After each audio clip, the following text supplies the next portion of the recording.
मैं किसी के खिलाफ नहीं हूँ, मैं लोगों के खिलाफ हूँ जो अम्बेडकरवादी नहीं है, जो लोहियावादी नहीं है, जो हमारे इन महापुरुषों की बातें मानने वाले नहीं हैं, जो झूठी बातें करते हैं कि सर से फला पैदा पैर से फला पैदा। भैया कैसे हो जाएगा यार? खुली आंख जो अभी नहीं तो कभी नहीं। आज से 61 साल पहले मैं कक्षा 6 में था। 6वीं में टोढ़ा के जगदीश जाटव हमारा क्लासमेट दोस्त हमारा, उसने एक गाना सुनाया, अंताक्षरी होती थी हम लोगों की। आओ बच्चों तुम्हें सुनाए नाम अमर जय भीम का। कब? 160 पहले, कक्षा 6 में था मैं। आओ बच्चों तुम्हें सुनाए नाम अमर जय भीम था, जो था नायक दलित वर्ग की हिंदुस्तानी टीम का। ये आज तक मुझे याद है कविता। और तभी से बाबा साहब को समझने, सुनने और जानने का मन हुआ। साहस,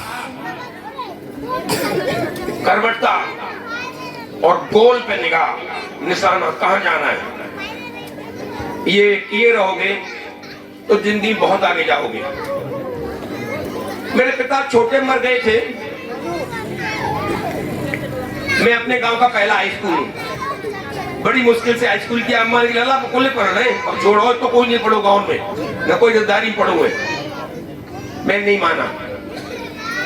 खाने को रोटी नहीं, लगता जो बच्चों को चेहरे देखना उसे लगता सब पर रोटी है यार, कोई भूखा नहीं मरता है, सब अच्छे गरीब बच्चे हैं ये।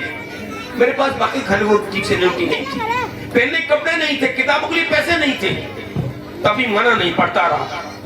उसी का फल हुआ शायद बाबा साहब का तो योगदान है कि मैं कोलंबिया यूनिवर्सिटी भी गया जब बाबा साहब पढ़े थे। और कोलंबिया में जाकर मेरे आंसू आ गए, ठीक वैसे ही जैसे आज आंसू आए जब मैं वहां बैठा हुआ। अच्छा पहले माफी मांगू, मैं कुर्सी में इसलिए बैठ रहा हूँ कि मुझे डॉक्टरों ने मना किया है जमीन बैठने के लिए, तो L4 अल्फा में प्रॉब्लम है, इसमें बैठा। जब हमारी बेटियों को खड़ा किया जा रहा था सबका चित्रण करने के लिए, हमारे आंसू थम नहीं रहे थे। क्या लोग थे, क्या बात थी, और क्या ये लोग हैं जो सबको शिक्षा दे रहे थे। मैंने कई बार रुमाल निकाला और कई बार भावुक हुआ कि बाबा ही बाप, क्या बात, मजा आ गया। वाकई में बहुत खुश हूँ आज, बहुत अच्छा लगा आप लोगों के पीछे। अब इसी में मैं अपनी बात शुरू जो करूं तो शुरू करना चाहूंगा बाबा साहब की उस बात से। बाबा साहब ने कहा था शिक्षा शेरनी का वो दूध है। आगे लाइन को पूरी करो। आप नहीं बच्चे हैं, आप क्या होगा? शाबाश। हाँ, मैंने वो शेरनी का दूध पिया, हर वक्त पिया, और दहाड़ने का मौका लगा लंदन में और कोलंबिया में। मेरी हैसियत नहीं थी जसनगर से टाई जाए देखी और वहां पहुंच गया, लेकिन मैं जसनगर तो नहीं, लेकिन मैं कभी 5 स्टार और 7 स्टार होटल में जाके भी गांव की मड़ैया नहीं भूला कभी। मत भूलना बेटियों, तुम बहुत आगे जाओगी, लेकिन लक्ष्य पे ध्यान ये करना ही है। चाहे भूखे रहें, चाहे न सोएं, चाहे मजदूरी करें। मैंने मजदूरी की मैंने ईंट गाना भी दिया, मैं रेलवे गैंग में नहीं भी किया, पढ़ाई के टाइम नहीं चल हुआ। लेकिन असली बात है क्या कि हमको शिक्षा लेनी है, और शिक्षा लेंगे तो कुछ आगे हो पाएगा। और शिक्षा लेना माने तपस्या है, पूजा है, पूजा जो है हम पूजा करते रहे और बढ़िया पूजा होगी तो अच्छे फल मिले। काम आने पढ़ लिख गए तो दहाड़ोगे। यहीं से बेटे, मेरी बहनें, मेरे भाइयों, 3 सवाल।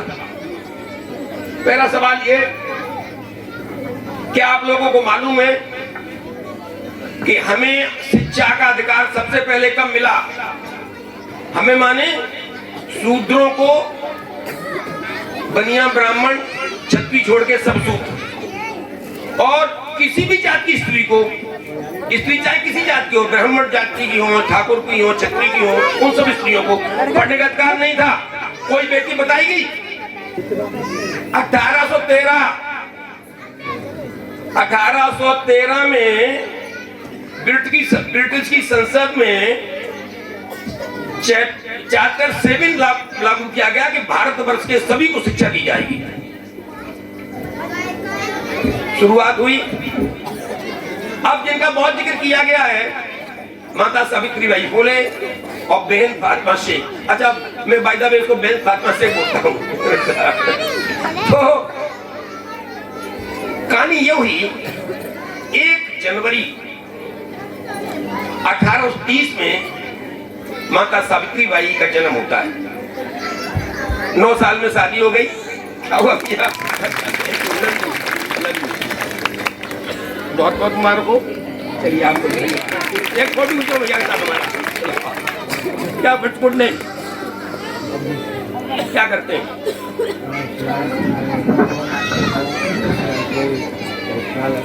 What's aim now? What do you want to do? Nothing. अरे भाई वही गोल करो, और जो खराब लगे, कमजोर है, वही पिल जाओ, एकदम हम ठीक हो जाए। अंग्रेजी भाई ने बहुत खराब की। हाँ, हाई कोर्ट में उसमें डर लगो, पहली नहीं गई अब तक। नहीं सो रहे।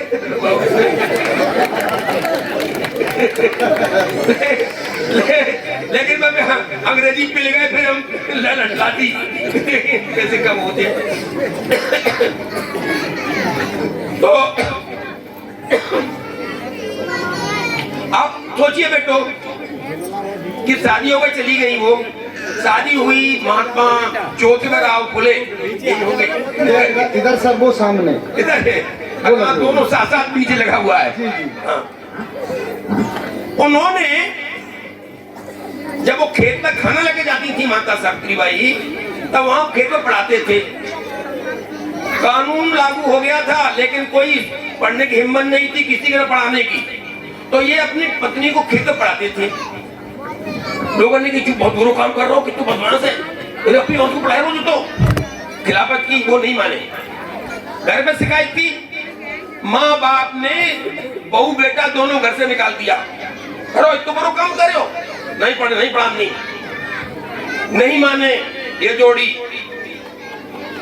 और मेहनत की जोड़ी माने बगटिया खड़े, ज्योतिबा फुले सावित्री फुले नीचे कोटू लोगों दो को मिल गए, सावित्री बाई के ऊपर ये नहीं माने, पढ़ते रहे, मजदूरी की और पढ़ाई जारी रखी। जब 17 साल की हो गई माता, तब कहा उन्होंने, जो कहा सावित्री कुल पढ़ गई, अब तुम स्कूल खोलो, लड़के के लिए स्कूल खोलो भाई। अब उन्होंने कहा खोलेंगे साहब, खोलेंगे। देखे तो कोई जगह नहीं दे रहा स्कूल खोलने के लिए। कहाँ जगह नहीं मिलेगी, खादिम साहब ने बताया था अभी। तो पूना के एक जमींदार थे, नाम था उस्मान सेठ। क्या नाम बताया मैंने आपको? जमींदार साहब थे। उन्होंने कहा कि फला गांव में, मैं गांव भूल रहा हूँ, पूना में हमारी जमींदार गांव है, मकान हमारा खाली पड़ा हुआ है, वहां स्कूल खोल लो और हमारी बहन आपके साथ पढ़ाएगी, बहन फातिमा। उन्होंने बहन को भेज दिया, नौकर चाकर भेज दिया, स्कूल खुलवा दिया। अब माता सावित्री बाई पढ़ाने जा रही हो स्कूल में।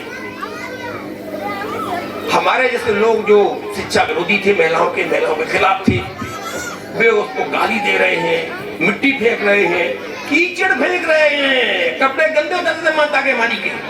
वहां गई, साड़ी उतारी, दूसरी पहनी, बच्चों को पढ़ाया, फिर लौट के आई, बस गंदी साड़ी फिर पहन ली। और जानते क्या कहती थी? भाइयों, तुम जो कीचड़ फेंक रहे हो, हमको फूल लग रहे हैं, हम अपनी बेटियों को पढ़ाएंगे पढ़ाएंगे पढ़ाएंगे। इतना कष्ट उठाया उसने। और पहला स्कूल जो खोला गया, उन्हें एक जमींदार साहब के घर में फातिमा शेख के साथ में वो स्कूल खोला गया 1 जनवरी 1848 में खुला। अब ध्यान क्या रखना पड़ेगा बच्चों को और लोगों से बहस करने के लिए कि स्कूल क्या कहते हैं, शिक्षा की देवी कौन है? सरस्वती। मैं जहाँ स्कूलों में जाता हूँ, साथ में जाता हूँ माता को, बहन को, दोनों को, उनके हिसाब से, लोगों के हिसाब से सरस्वती में फूल चढ़ाता हूँ, आरती उतार देता हूँ, फिर कहता हूँ अब मैं शिक्षा की देवी को वास्तव में करूंगा। और फिर पूछता हूँ, भैया सावित्री जी इतने तो ऐसे किया, मुझे मैंने बताया, अब बताओ सरस्वती ने कहाँ तक PhD करी, ये कौन स्कूल में पढ़ी थी, और इन्हें कौन सा स्कूल खोलो, कितने बच्चा पढ़ाए? चुप। तो जानकारी का इसलिए होनी चाहिए कि माता सावित्रीबाई फुले कब पैदा हुई? 1 जनवरी 1830 में। स्कूल कब खोला पहला? 1 जनवरी 1848 में। और कुल 4 बच्चियां मिली पढ़ाने के लिए, कुल 4 है। तुम लोग काम करे मोड़ी पढ़े पाई को, हाँ भगवान से तुम बदमाश लोग, खराब लोग हो, कोई पढ़ाता नहीं था। आज ये सब जो बैठी हैं वो इन माता और बहन का योगदान है। आज बच्चियां सब आगे जा रही है हमारी। यही शेरनी का दूध जब लगा कि वो लोग पीने लगे हैं जिन्हें कभी पीने नहीं दिया गया, वो खिलाफ थे, उनकी विचारधारा ऊंची नीची थी, छुआछूत की थी। उन्होंने कहा नहीं, इन लोगों को तो पहन लगे हैं तो तकलीफ होने लगी। आज की हालत है, लड़कों से लड़कियां हर फील्ड में आगे हैं। हम देखते हैं लिस्ट कभी टॉपर्स की लिस्ट में, मेरिट में लड़कियां सबसे आगे होती हैं। इन सभी साल तो कहां नहीं है मिलिट्री, राष्ट्रपति भी तो हर जगह है। किससे? शिक्षा से। जो हमारे शूद्र भाई थे, शूद्र माने आई गड़रिया लोधी काची बंगी चमार सब, कोई दक्षिण कार्य में यादव जी हूं, हम नहीं है, सुनिए हम भी है। ये भी उन लोगों से जो हमेशा पढ़ते लिखते थे, हमको पढ़ने नहीं दिया गया, उनसे मेरिट में आगे जा रहे हैं। और जब ये मेरिट शुरू हो गई तो जो काश दूध शेरनी का पिया और दहाड़ने लगे तो शिक्षा खत्म की जा रही है। वे लोग अभी भी उनकी विचारधारा जिंदा है, ऊंची नीची वाली विचारधारा, छुआछूत की और तो गुलाम रखने की मानसिकता अभी भी जिंदा है। वो मानसिकता किसी में हो सकती है, राज बहादुर में हो सकती है, ऐसा नहीं किसी जात में खास में हो। मैं किसी जात के खिलाफ नहीं हूँ, मैं लोग खिलाफ हूँ जो अम्बेडकरवादी नहीं है, जो लोहियावादी नहीं है, जो हमारे इन महापुरुषों की बातें मानने वाले नहीं हैं, जो झूठी बातें करते हैं कि सर से फला पैदा पैर से फला पैदा। भैया कैसे हो जाएगा यार? वही हमने जब तक समझा है, जब से लोग कुछ जानते सभ्य भी नहीं थे, तब भी भाई स्त्री पुरुष से ही पैदा होते थे बच्चे। खैर, तो पहले लोगों को फिर गड़बड़ी हो गई है, शिक्षा खत्म हो रही है। अब बड़ी चुनौती कठिन है, इन परिस्थितियों में पढ़ना है। पहले गरीबी थी, अभाव था, अब क्या है? शिक्षा नहीं है, जो है महंगी बहुत है। तो आपको भी इतनी मेहनत करनी पड़ेगी जैसे राजा बहादुर ने की थी। और दूसरी जो माँ मेरे पीछे बैठी हैं, इनको देखना पड़ेगा कि हमारी बिटियां, हमारी नतनी, हमारे नाती ये भी पढ़ पाए, ये भी शेरनी दूध पी पाए, शिक्षित हो पाए। इनकी समझना पड़ेगा कौन खराब लोग हैं, कौन अच्छे लोग हैं, कौन बर्बाद करना चाहते हैं, कौन हमको दबा के रखना चाहते हैं, कौन हमको गुलाम बनाना चाहते हैं, और कौन अच्छे लोग हैं। इसके लिए 24 बहुत इंपॉर्टेंट है। दूसरी और लंबी कहानी थी हमारे पास, अभी रहता है, पढ़ता हूँ, पढ़ना ही मेरा काम है। खुली आंख जो अभी नहीं तो कभी नहीं। 24 में जगो व जगाओ। हमें बहुत खुशी है, इतनी सारी महिलाएं बैठी, हिली नहीं एक भी। जगाओ बहनों बेटियों, अपने बच्चों को गुलाम होने से बचाना है तो गुलामी सामने खड़ी है, ललकार रही है। ऊंच नीच वाले मनोबल बढ़ाए घूम रहे हैं। हमें इकट्ठा होना पड़ेगा, हमें लड़ना पड़ेगा, समझना पड़ेगा। बहुत बहुत धन्यवाद। जय भीम, नमो बुद्धाय। आप सबको प्रणाम।